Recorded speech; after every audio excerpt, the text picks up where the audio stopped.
So, ayan guys, for today's video, i-open lang natin ang ating GCash account or yung ating GCash app. And then, pagka-open guys, mula dito sa pinakang homepage ng ating GCash, itap nyo lang yung profile na nandito sa may lower right corner, katulad nito. And para mapunta sa pinakang profile ng ating GCash. So, hanapin nyo lang dito guys yung My QR Code. So, tap nyo lang yung My QR Codes. And dito naman guys, ang pipiliin nyo para makapag-generate tayo ng sarili nating QR Code.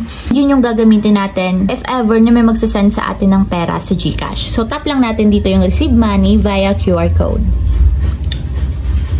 And ayan guys, ito na yung pinakang QR code ng ating GCash. So, ang gagawin lang natin is i-share natin itong QR code sa ibang send ng pera through GCash. So, pwede naman natin siyang i-download itong pinakang QR code or pwede natin siyang mismong i-share. So, tap natin yung share. And pwede nyo siya guys i-share through Messenger, Facebook Lite, Instagram, Gmail, or Messages, WhatsApp, or kahit ano pang application. So, pwede natin i-share yung ating personal QR code. So, pwede natin siyang lagyan ng amount kung gusto nyo. So, lagyan natin ng 100 pesos, then save. Once na in-scan nila yung ating QR code, automatic may lalabas na amount kung magkano yung masasend nila sa ating pera.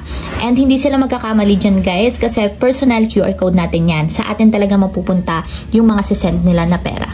So, ayun lang guys, ganun lang kasimple kung paano nga ba makita ang account QR code sa GCash.